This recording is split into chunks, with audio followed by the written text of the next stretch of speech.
a carb clean and rebuild on a Polaris Sportsman 335. There's going to be a handful of other years and models that this video is going to work for, but today in particular we're doing the 99 Sportsman 335. This carburetor, we obviously have it pulled off at this time. We've got our throttle cable that would have come down into this housing here. I'm going to pull this cover off so you can see what it looks like underneath of there. Just a quick couple things here before we get started. Here's your idle adjust. So I'm going to go ahead and remove this cover right now so I can show you exactly what that idle adjust is doing. Once that cover is off of there, obviously if you're going to pull this off of the actual four-wheeler itself, you're going to have that cover on there. It's going to be installed on the four-wheeler. So pull that cover off. I think you have to twist it one way or the other. I've got a video of how to remove this carburetor off of the four-wheeler. Make sure you check that out. But you're going to have to twist it one way or the other to get to all four of those screws.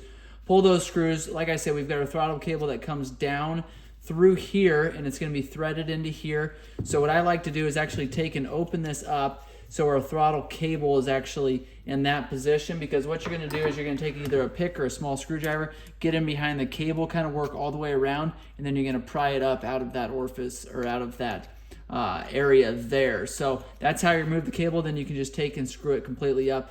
Oh, your cable is going to run through this brass fitting here, so that's going to be sitting in there. You're going to actually remove this, and then you're going to be able to pull that cable up through there. So you're going to have to do that process first. Remove this before that you pull that cable out of there. To adjust your idle here, which I mentioned earlier, so here's your idle adjuster. You're going to turn it clockwise, so that's this direction, that's this direction. To turn it up, and then to turn it down, you're going to turn it counterclockwise. So you're actually going to, when you adjust your idle, you're actually going to raise this butterfly open a little bit. So if you look from this angle, you can see it a little bit better, but you twist your throttle here or you turn your idle adjust, it's going to be opening that butterfly just like that. Now that is all the way open, that is wide open throttle. At the same time, air is going to be flowing through here. It's going to actually take and lift this diaphragm up, or this slide in the needle up. And if I can do a handful of things at once, so we're going to actually, this butterfly is going to be open up, this slide is going to be all the way up. I'm going to get a hold of this first.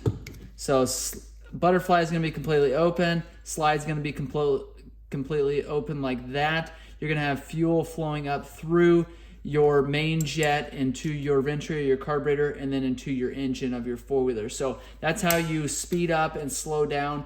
When you let off the throttle, obviously your diaphragm is going to close, your slide's going to close, your needle's going to close. It's going to shut that fuel off, or at least slow it down. Your four-wheeler is going to slow down. So that's how the carburetor, kind of a quick overview of how it works. You've got your inlet here. This is fuel coming into your carburetor housing here. It's going to drain into this bottom bowl. When this bowl is filled up, that float's going to shut off. That's going to shut that fuel off going into that bowl there. Your choke is here. This is a plunger and a cap. It'd probably be going to be a brass cap on this model. Take and remove that. Probably going to be a 14 millimeter brass cap holding this choke in. You're going to take and remove all of that. That choke and that plunger, which I've showed on many other videos, is all going to come out as one unit there. You're going to take it out. You're going to set that aside. Got a couple vent outlets here and here and here. This is, like this cover said, going to be a Magnum carburetor where you can take compressed air and actually blow into this little open area here. That's going to take and raise that diaphragm. So just your air flowing through here.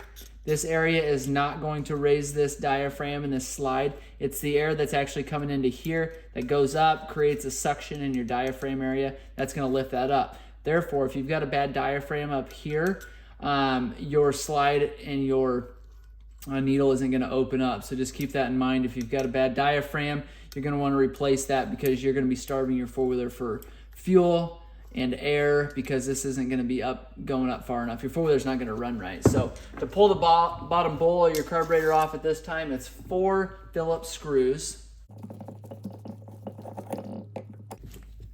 Okay, we've got all 4 screws off of there. We can take and remove those. Now we'll be able to pull the bowl of our four-wheeler, or the bowl of our carburetor. There's your 4 screws there. So when this carburetor is sitting on the four-wheeler, it's going to be looking this direction here. You've got your fuel that's going to be coming in here. and this float is going to be open. Now, I'm going to show you a different video of us adjusting the float on this, but just to give you a quick overview, once that fuel comes in, it's going to fill this bowl up here. It's going to actually take and shut or lift this float up, and it's going to shut this valve off that's here. This is your needle and seat or your fuel valve. So it's going to take and shut that off. Now, if this doesn't actually lift this completely up, or there's damage to your needle here, it's actually not going to shut that fuel off. Fuel is going to continue to drain into your bowl, and it's going to hit the overflow, which is here. Your overflow here is going to let fuel, and it's going to run out this bottom nipple here of your bowl. If it's continuing to do that, you're going to have fuel spots on your floor. You're going to have fuel leaking as you're going down the road. You're going to have fuel leaking all the time. You're going to have a fuel smell. So you want to take and make sure that you replace that needle and that seat just to make sure that that fuel is shutting off. So if you need to drain your actual bowl of your carburetor, you can take and remove a couple turns out on this screw here, and all that fuel will drain out of here. Now, your carburetor, you're going to shut your fuel off on your actual fuel petcock here. Otherwise, it's just going to continue to flow. You're going to drain your entire tank. So this float, because if you're trying to drain your fuel and you don't shut your fuel valve off on your fuel tank, and you open this up, it's going to continue to flow. Your bowl's gonna, or your float's going to sit in the down position like this. It's going to continue to let fuel drain out of there. So that's how that works. You want to make sure if you're trying to drain that bowl, make sure that you shut that fuel off to begin with. Obviously, if you're at this point now, you probably shut your fuel off already, or you're going to have fuel dumping all over the floor right now. So a couple different things in here. You've got your main jet that's here. You've got your pilot jet, which is clear down in here. We need a real small screwdriver to grab that. To remove the pilot jet, then we've got a small flat screwdriver. Make sure when you stick it down in there, make sure you've got a good hold on it before you start unscrewing it, so you don't strip that brass jet out. You're going to take and you're going to dump. This is your pilot screw here, your pilot jet, I mean.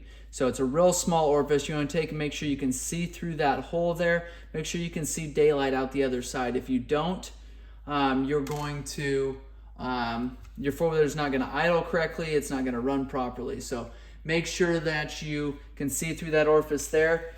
For your pilot or your main jet, same thing. You're going to take and remove your main jet. Make sure you can see through it just fine. Make sure that it's not blocked by any debris. And then you can take carbon choke cleaner, compressed air, blow through it. Again, make sure that's completely cleaned out. There's a brass washer on here. You want to make sure that gets put back in place there. I'm going to set that aside.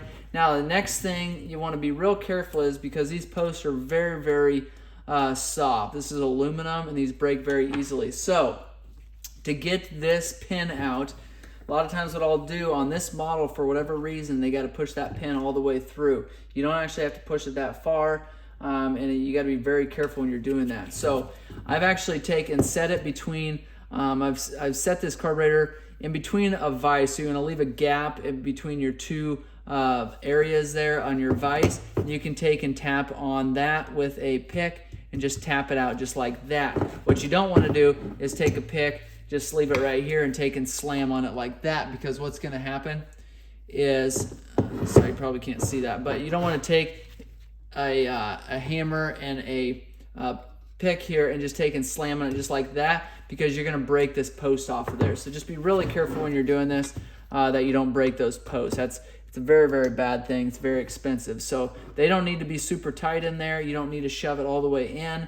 You can leave a bit of a gap. It's just got to mount, or it's just got to reach both spaces there. So that's the pin there. Take and remove that. There is that needle. There's that valve that I was talking about. So if you need to replace that, buy a Carb kit. It's going to come with a good quality Carb kit. Is going to come with a needle and a valve here. To replace that valve, just take and remove these two Phillips screws. This whole clip right here is going to come out. You're going to take and remove that. Pull it out here, and then slide your new one in. It's as simple as that. Not a big job at all. To adjust your air fuel screw on this one, it's actually got a cap that comes from Polaris, and I like that they have these caps on there, because typically there's not a good reason to adjust these unless you're going into super high elevation, or you've done a lot of performance mods to your four-wheelers. So in the Midwest, East Coast, typically elevation isn't going to be high enough to need to adjust your air fuel screw. Normally on a Polaris Sportsman 335, not going to be a lot of modifications that is going to need to be done. So we can just take and leave that air fuel screw alone. Now, if you do need to adjust that, I've got a video showing how to remove this brass cap here carefully, because you don't want to damage any of the area around there. You don't want to damage what's underneath of there. So make sure you check that video out on our channel. I'll put a link to that video below just in case somebody does want to remove that cap.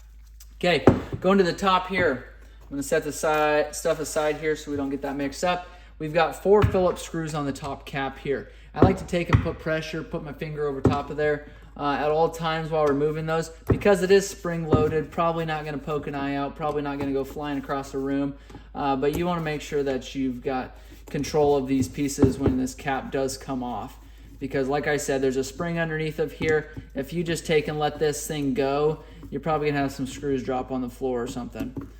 Again, it's not a ton of tension on it, just try to keep everything together is all that you want to do here. So remove all 4 screws, take and pull these off of here, take and remove that cap. If this cap isn't coming off easily, you can take and I do like a little tap on it like that. A lot of times that breaks that seal free.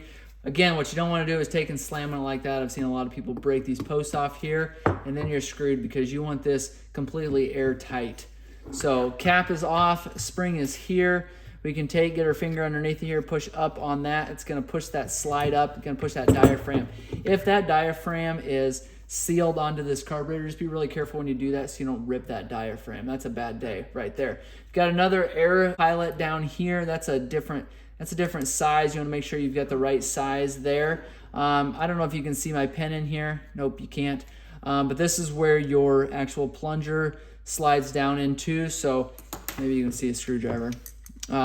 You probably can't see it there, but there's a screwdriver that's sticking through there. That's where your plunger sits. So you pull that choke plunger, or you pull that knob, and that's actually going to open that up. It's going to allow more air to flow through here. It's going to allow more fuel to get sucked up through there. So utilizing that pilot jet. So keep that in mind.